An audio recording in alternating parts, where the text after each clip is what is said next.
আমরা যখন স্বাবলম্বী হতে চাই তখন দেখবে কিছু মানুষ আমাদের এই লক্ষ্যটাকে পূর্ণ না করার জন্য পিছু টানবে, নানা রকম কথা বলে আমাদের মোটিভেশনটাকে নষ্ট করে দেবে।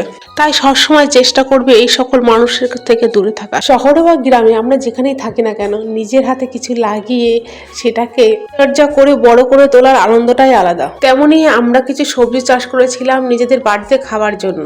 আমরা এখানে পালং শাক, লাল শাক, মূলো শাক, ধনেপাতা অনেক কিছুই চাষ করেছি।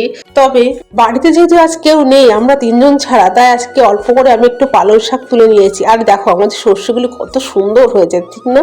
আমরা এই শস্য জমির একটা সাইডে এই সবজি চাষটা করেছি।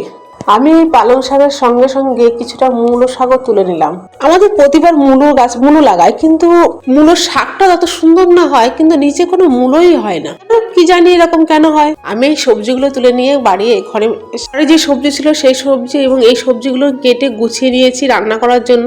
আজ আমি রান্না করলাম আলু ফুলকপি দিয়ে মাছের ঝোল, সবজি দিয়ে পালং শাক, টমেটোর টক, দুটো নতুন আলু সেদ্ধ দিয়েছিলাম সেই সেদ্ধ, আর আলু সেদ্ধ। আজ দুপুরে আমাদের মেনু এটাই ছিল।